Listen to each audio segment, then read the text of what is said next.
Jadi self diagnose itu tidak disarankan untuk siapapun, Mm-mm. bahkan untuk orang yang mengerti ilmunya sekalipun.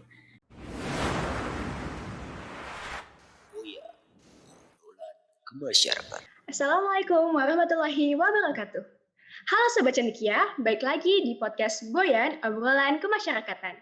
Pada episode ketiga ini, aku, Ceka, bakalan ngobrol bareng salah satu sosok insan cendekia Serpong yang ramah, tempatnya curhat, dan pastinya ibu-ibu banget nih. Mungkin sebagian besar anak IC udah nggak asing lagi dong ya sama beliau yang satu ini. Beliau merupakan salah satu guru BK kita juga loh. Nah, nggak perlu lama-lama lagi, mari kita sambut Ibu Reisa Suci Arimbi, MPSIT. Assalamualaikum Bu Reisa. Waalaikumsalam warahmatullahi wabarakatuh. Selamat sore semuanya. Senang bisa ngobrol di forum ini. Sore Ibu, senang juga nih udah kedatangan Bu Reisa yang kece banget pastinya. Nah, Ibu bagaimana nih Bu kabarnya selama pandemi ini? Alhamdulillah. Iya, Tadi ya, alhamdulillah Bu Reisa baik, sehat dengan segala kehektikan pekerjaan rumah sebagai ibu rumah tangga dan pekerjaan sebagai guru BK. mantap. Berarti Ibu masih sering ke sekolah nih Bu, atau WFH juga nih? Oh iya, Bu Reza Ceka belum tahu ya, belum pernah ke IC. Jadi Bu Oh Reza iya, tinggal dalam IC.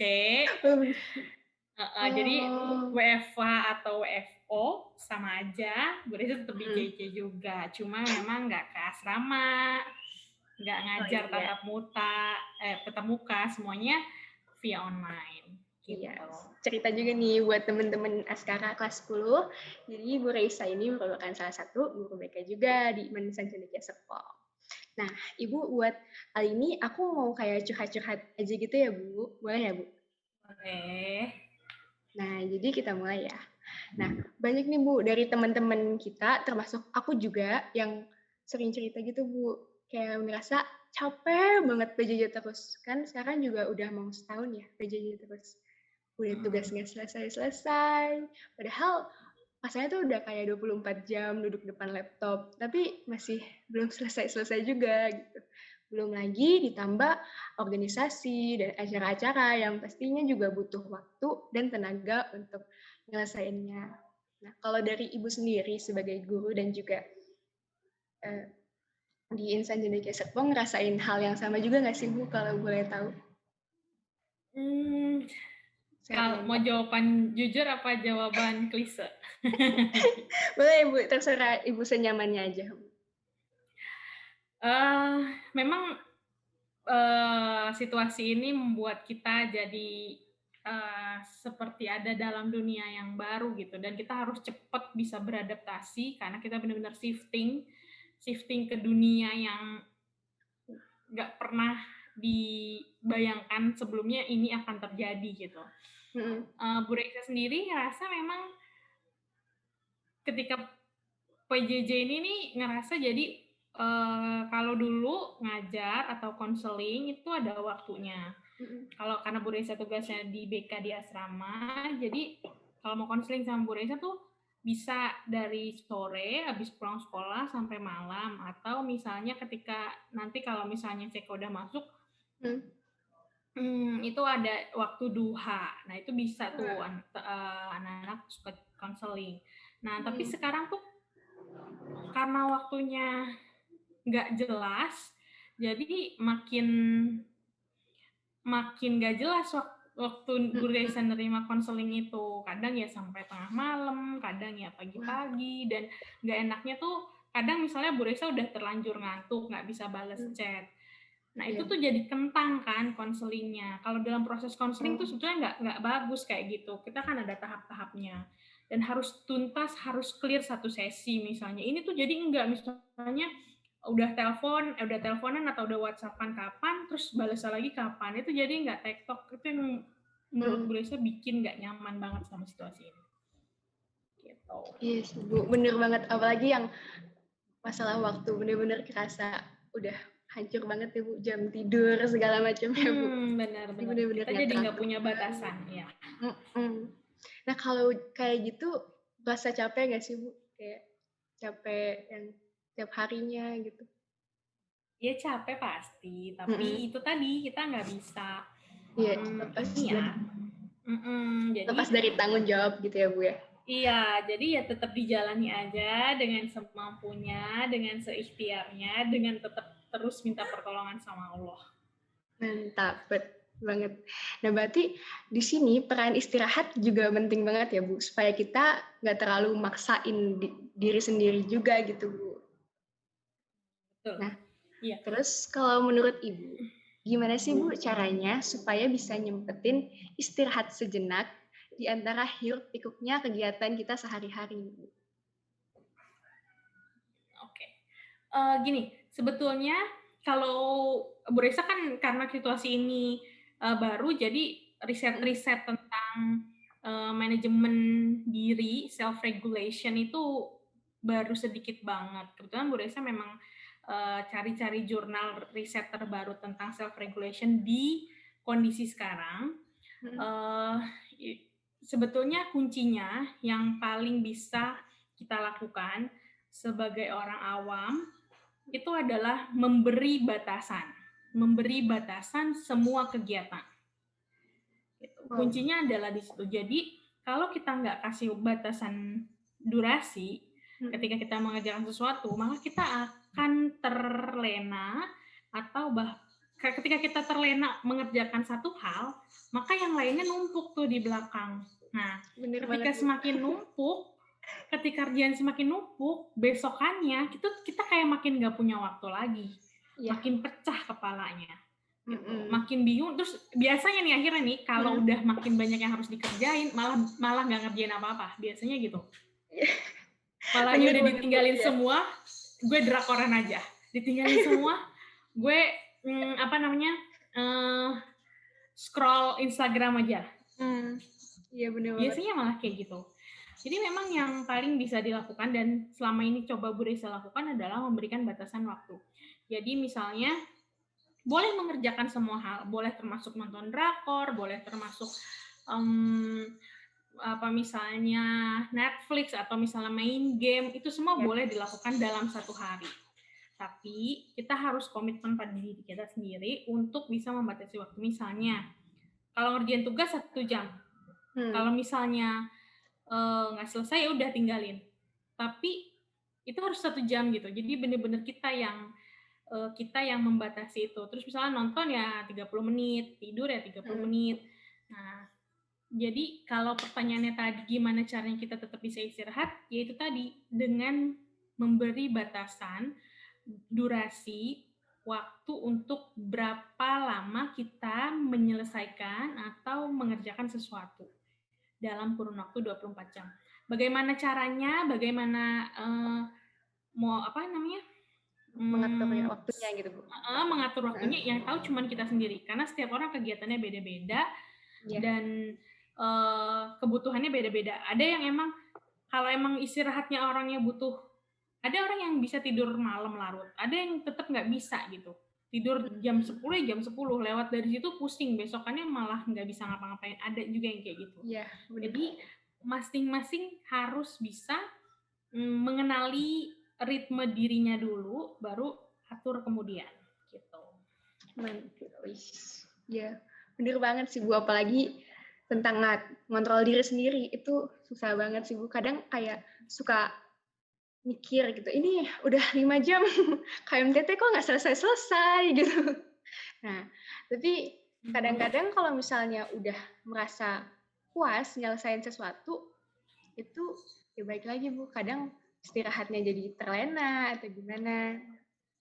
Itu berarti ya harus sepintar-pintarnya kita untuk mengontrol diri sendiri. Biasanya apa sih Bu yang bisa dijadikan inspirasi atau gimana ya cara biar memotivasi diri kalau misalnya udah jam segini, stop kayak gitu. Soalnya kadang nggak tahu kenapa ya Bu, antara emang dirinya males atau kebanyakan setan aja gitu Bu di dalam diri kita. Jadinya bawaannya kadang kalau udah sekalinya istirahat terus males-malesan, jadi kayak males terus Bu.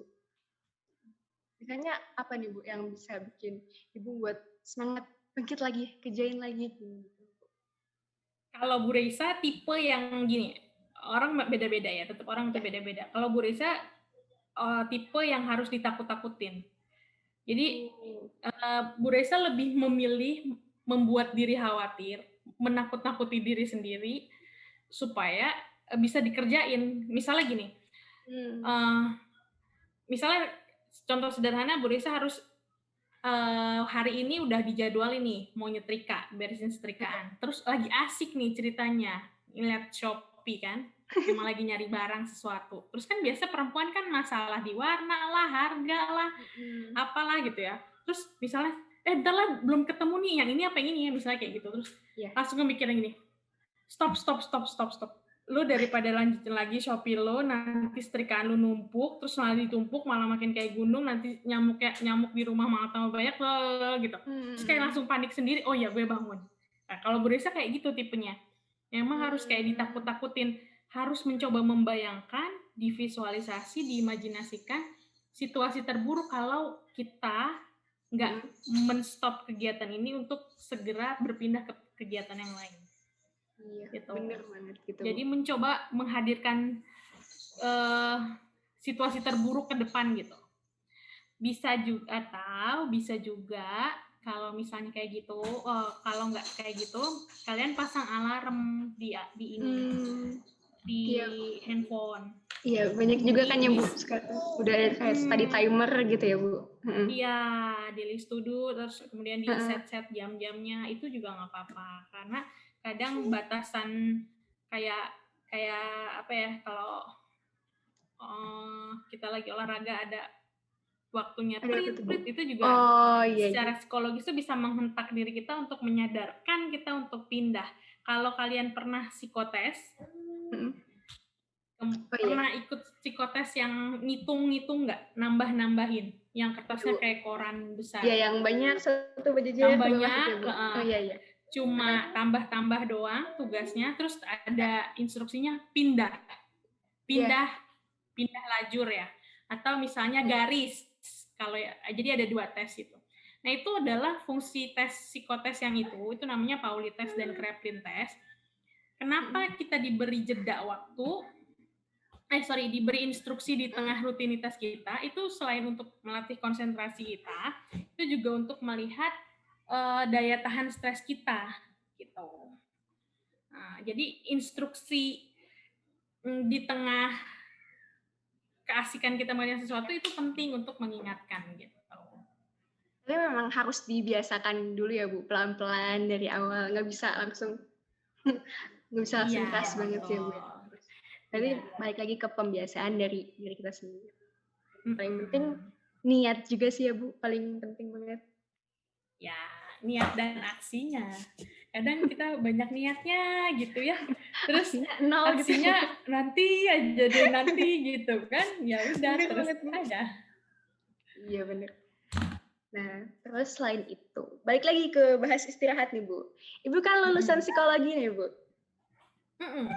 Nah, menurut Ibu, seberapa berpengaruh sih Bu tentang mengambil waktu untuk istirahat sejenak untuk kesehatan mental kita, terutama mungkin siswa-siswi insan cendekia Serpong yang merasa lelah atau bagaimana gitu Bu?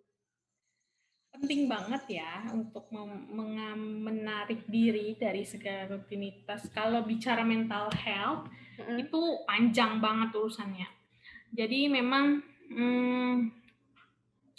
mental health ini berkaitan dengan banyak aspek dalam diri kita, dalam tubuh kita, dalam kondisi psikis kita. Jadi ketika memang psikis kita itu sudah penat, fisik kita itu sudah mulai lelah.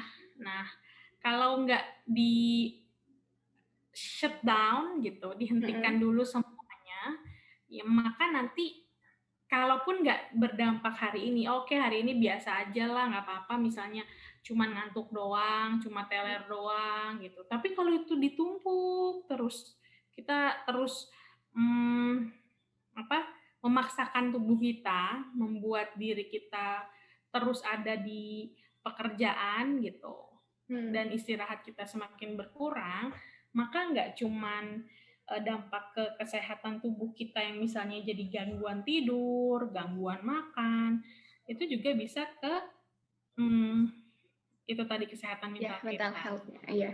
Nah, stres tadi. Ya, dan sebetulnya kesehatan tubuh sama kesehatan mental itu kan berkaitan ya. Berkaitan ya. Sering juga misalnya kita tuh stres, terlalu banyak dipikirkan, terlalu banyak hal yang harus dikerjakan, terus akhirnya kita jadi sakit perut, kita jadi mules, itu namanya psikosomatis. Yang mana sakit fisik disebabkan oleh sakit psikis. Gitu. Jadi kita stres mah. Jadi kadang tuh kalau orang sakit suka ditanya juga, ada pikiran nggak, lagi stres nggak? Nah, karena kayak gitu, semuanya berkaitan. Karena kalau fisik kita udah ambruk, makin nggak bisa ngerjain apa-apa, makin banyak yang ditumpuk, makin kacau lagi. Bener banget, Bu. Jadi emang penting banget, sepenting itu ya, Bu. Minimal sehari ada deh waktu yang kita luangkan untuk ambil nafas sebentar, hilangkan pikiran-pikiran dari segala macam yang ada. Oke, kita lanjut ya, Bu. Nah, jadi aku pernah ngeliat nih, Bu, istilah burnout. Nah, kalau dari sisi psikologisnya itu tuh kayak gimana sih, Bu? Terutama kan kalau misalnya pelajar-pelajar zaman sekarang masih sering banget tuh ngerasa, aduh, udah cukup, burnout. Nah, kayak gitu. Mungkin bisa tolong dijelasin, Bu, buat pendengar-pendengar setia kita, kira-kira kayak gimana sih, Bu, burnout yang sebenarnya gitu? Sebetulnya burnout itu pertama kali diperkenalkan itu oleh risetnya. Sebentar, boleh saya baca dulu. Oke. Jadi pertama kali diperkenalkan itu oleh psikolog dari Amerika. Jadi ini tuh untuk menggambarkan situasi kerja sebetulnya. Situasi kerja para employee yang sudah kehilangan motivasi, demotivasi, dan hasrat untuk bekerja. Jadi awalnya burnout tuh bicara di situasi kerja gitu. Bukan bicara di kehidupan biasa, tapi kemudian karena ternyata yang dikatakan demotivasi dalam situasi kerja itu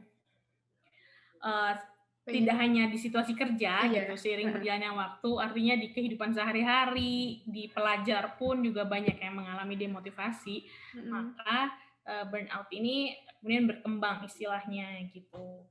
Jadi secara harfiah itu kelelahan secara emosional, fisik, dan mental yang disebabkan oleh stres yang berlebihan dan berkepanjangan. Itu dia. Kemudian tadi akibatnya jadi demotivasi, jadi males, nggak mau ngapa-ngapain gitu. Terus secara emosional orang yang burnout itu dia nggak termotivasi, terus dia suka meragukan diri dia sendiri, mudah marah, sering nangis, terus kecewa sama diri dia sendiri, ngerasa kesepian, terus kurang empati, ngerasa hampa, selalu ada yang salah, sama berpikiran negatif terhadap segala sesuatu hal. Sebentar. Jadi kalau misalnya kita seperti itu, bisa jadi sebenarnya kita burnout tuh, kelelahan secara fisik dan psikis dengan rutinitas yang sedang kita lakukan sekarang. Gitu. Jangan-jangan tadi yang Bu Resa sebutin di checklist, wah ada di gue semua gitu. Hanya bisa memahami diri sendiri, Bu. Tapi kalau kayak gitu, itu emang kalau buat burnout nih, Bu, ini kalau misalnya udah ngerasa parah banget, kayak ngediagnosis diri sendiri, itu sebenarnya boleh nggak sih, Bu? Atau emang sebenarnya self-diagnose itu, kalau aku pernah baca ya, Bu, self-diagnose itu kurang baik gitu. Dan lebih baik kalau misalnya emang ngerasa ada beberapa penyimpangan mental, itu bisa langsung dikonsultasikan kepada ahlinya gitu ya, Bu. Iya, betul. Jadi self-diagnose itu tidak disarankan untuk siapapun, bahkan untuk orang yang mengerti ilmunya sekalipun. Misalnya, sebetulnya makanya kalau di dunia psikologi, psikolog-psikolog itu biasanya punya psikolog lain. Gitu. Jadi sampai ada istilah Heeh. psikologi itu untuk Anda, bukan untuk saya dan keluarga saya. Karena subjectivity bias-nya itu sangat tinggi. Makanya yang tahu aja ilmunya itu tidak bisa mendiagnosis diri sendiri, tetap butuh bantuan orang lain, psikolog lain, apalagi yang tahu pengetahuannya, informasinya hanya dari membaca. Gitu. Iya benar banget. Jadi Jadi sangat mungkin tidak disarankan kalau misalnya kita ngerasa nih, kok kayaknya gue gini ya, apa yang gue baca tuh kayak gini, terus dia nyimpulin sendiri. Itu sangat tidak disarankan. Kalau merasakan gejalanya, simptomnya, baiknya langsung dikonsultasikan pada yang ahli. iya. Takutnya juga malah jadi beban pikiran ya Bu. Jadi lebih baik langsung ke ahlinya ya teman-teman. Nah, Tuh. terus kita balik lagi ya Bu ke istirahatan. Nah, kalau dari yang tadi Bu Reisa bilang, kan kita perlu tuh tetap dibatasin segala macam hal yang kita lakukan. Nah, tapi sebenarnya ada nggak sih Bu kayak kiat-kiat atau poin-poin tertentu supaya kita tuh ngeset waktu istirahatnya tuh pas, nggak kurang dan nggak berlebihan gitu. Walaupun emang menurut masing-masing orang berbeda-beda Bu. Tapi mungkin ada beberapa tips gitu dari Ibu gimana ya supaya kita tuh benar-benar kapan sih harus ngerasa oh kurang nih istirahatnya atau kayaknya kelebihan deh gitu Bu. Sebetulnya tubuh itu sudah Allah ciptakan sangat sempurna ya. Dia pasti kirim alarm. Oh iya kayak sinyal-sinyal gitu ya Bu. Iya, ke kita untuk kasih tahu ini udah berlebihan, lo harus istirahat, lo harus hentikan semua kegiatan. Biasanya sinyalnya itu ya kalian bisa ngerasa ngantuk, udah nggak konsentrasi, udah lola, udah ngerjain soalnya tuh kok nggak selesai-selesai, itu tandanya tuh sebenarnya udah tubuh udah ngasih sinyal kalau ini udah waktunya istirahat. Dipaksa pun nanti hasilnya nggak maksimal. Lebih baik istirahat dulu.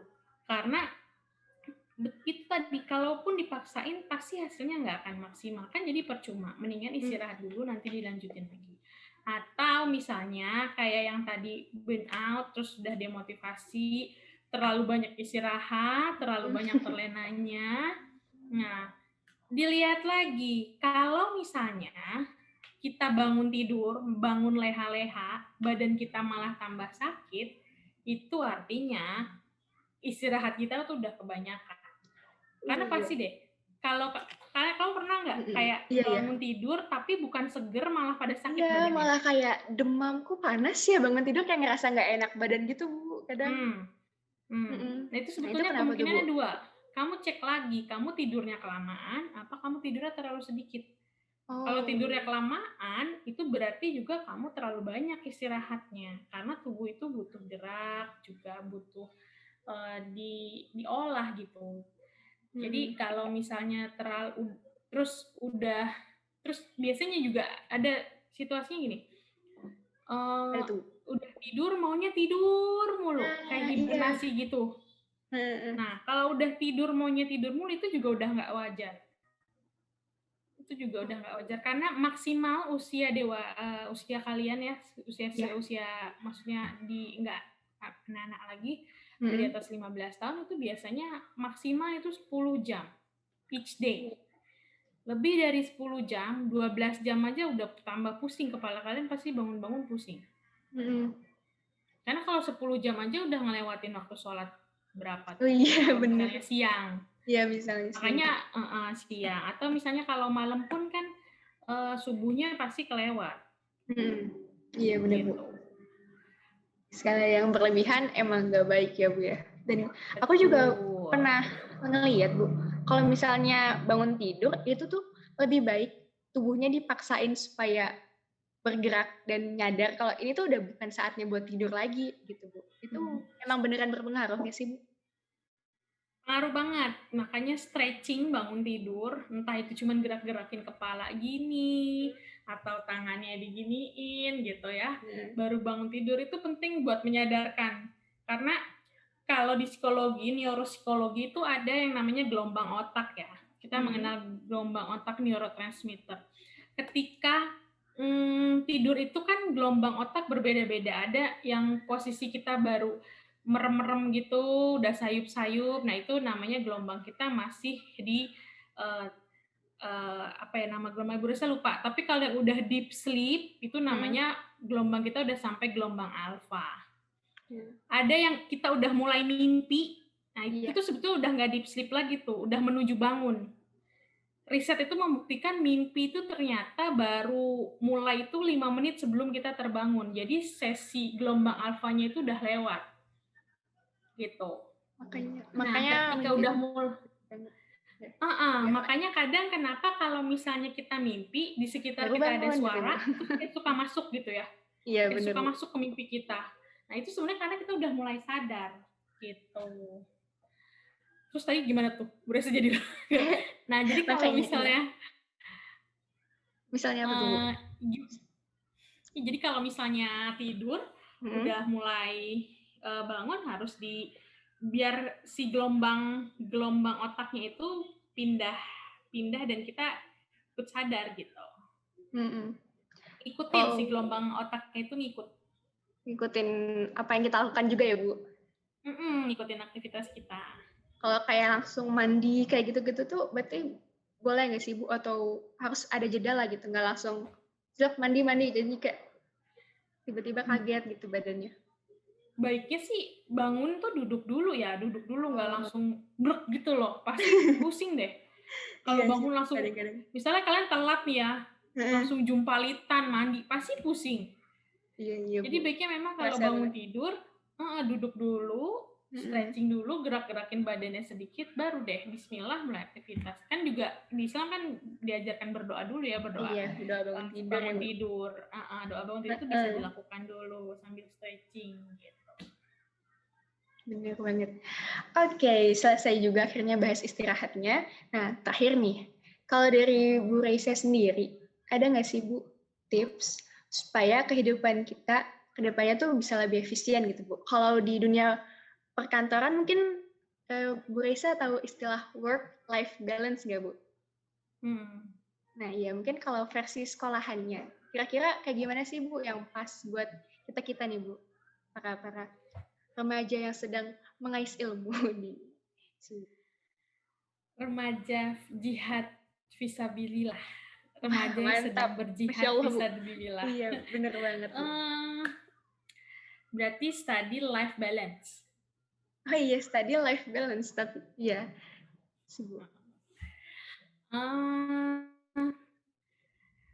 Yang jelas sekolah ketika dalam masa belajar, proses studi tetap harus punya target. Ya. Yang pertama harus punya target, tapi targetnya itu juga harus disesuaikan dengan kemampuan kita. Iya benar banget Bu. Kenapa Bu? Jangan apa Bu? Jangan high expectation. Jangan high expectation, nanti khawatirnya karena melihat nih, ini biasanya nih terjadi juga nih di anak-anak IC. Melihat teman-temannya gitu bagus ya, semua, nilainya bagus, pinter-pinter semua, terus targetnya ternyata nggak sesuai. Gitu. Iya, nggak nyampe. Langsung gitu. Drop kan, drop, kemudian bisa jadi demotivasi belajarnya. Jadi dalam proses belajar tetap harus dipasang target dengan menyesuaikan kemampuan. Menyesuaikan kemampuan itu gimana? Kalian sudah bekerja, sudah mengupayakan apa yang bisa kalian lakukan. Ketika hasilnya tidak sesuai, maka itu adalah hasil yang harus diterima. Jadi tetap harus ada self acceptance-nya. Harus ada proses diterimanya. Iya. Jadi penerimaan itu yang emang harus belajar dan dilatih. Setelah pasang target di dalam sekolah juga tetap harus memperhatikan sosial interaksi dengan guru ataupun teman gitu. Karena kadang dengan guru terutama teman juga kan bisa jadi balancing kita untuk untuk bisa menikmati proses belajar. Oh, iya bener banget Bu. Kadang kalau misalnya belajar tuh rasanya kayak males banget kalau sendirian. Jadi ngajak-ngajak temen gitu Bu, kayak nugas bareng gitu-gitu ya Bu. Mm-mm. Nah, Suasana nanti lebih hidup mudah-mudahan gitu. Ya, semoga betul. Nanti cepatnya ya Bu ya. mudah-mudahan iya, mudah-mudahan sebentar lagi balik ke asrama. Amin. Amin Bu, Teman-teman kelas serius. 10 nih bisa gabung dan bisa merasakan bagaimana indahnya di asrama, bareng-barengnya di asrama. Jadi Iya. bisa balance. Jadi Iya. seberat-berat apapun nih ketika kalian balik ke asrama, ngelihat teman-teman hahaha bercanda, kelakuan itu bisa jadi stress release tersendiri Iya, sebetulnya. bener Bu. Kadang juga kayak gitu kalau online gini, rasanya wah udah penat nih belajar seharian terus ngelihat di grup, wah pada bercanda-bercanda jadinya agak menenangkan pikiran ya Bu ya. Betul. Jadi Juga itu yang ya yang terpenting pertama tadi buat pasang target sesuai kemampuan, kemudian tetap selaraskan dengan interaksi dengan guru dan teman. Gitu. ya, dan juga kita perlu ingat bahwa semua ini kembali ke Allah ya Bu ya. Betul, Ini udah ada semuanya tinggal skenario. diserahkan, iya, diterima dan diserahkan. Itu udah jadi catatan dan suratannya Allah gitu. Ya, mantap. Oke, jadi gitu ya Bu, insya Allah berguna banget nih sharing-sharing hari ini untuk diterapin sama aku dan juga teman-teman pendengar setia di rumah. Makasih banyak nih Bu, udah sharing-sharing banyak banget hal-hal yang bermanfaat banget untuk kita semua. Buat kesimpulan hari ini, jadi kita juga harus tetap berusaha untuk memberi batasan pada diri sendiri dalam melakukan segala sesuatu supaya tidak berlebihan dan juga untuk tetap selalu ingat istirahat secukupnya, dan bekerja secukupnya, belajar secukupnya, dan yang terpenting pasang target untuk kehidupan yang lebih baik. Terima kasih Bu Raisa untuk hari ini. Sebelum kita berpisah, mungkin ada yang mau disampaikan Bu untuk teman-teman di rumah yang udah berjuang sejauh ini sampai di titik ini Bu. Untuk semua anak-anak insan cendikia yang sangat Bu Reza rindukan dan Bu Reza cintai, terima kasih untuk kerja keras yang telah kalian curahkan, jiwa, raga, pikiran, tenaga, dan waktu untuk kalian berproses. Hargai diri kalian, ucapkan terima kasih pada tubuh kalian untuk bisa lebih optimal lagi menjalani proses belajar ini. Mudah-mudahan kita segera ketemu di Manifest Sepong ya.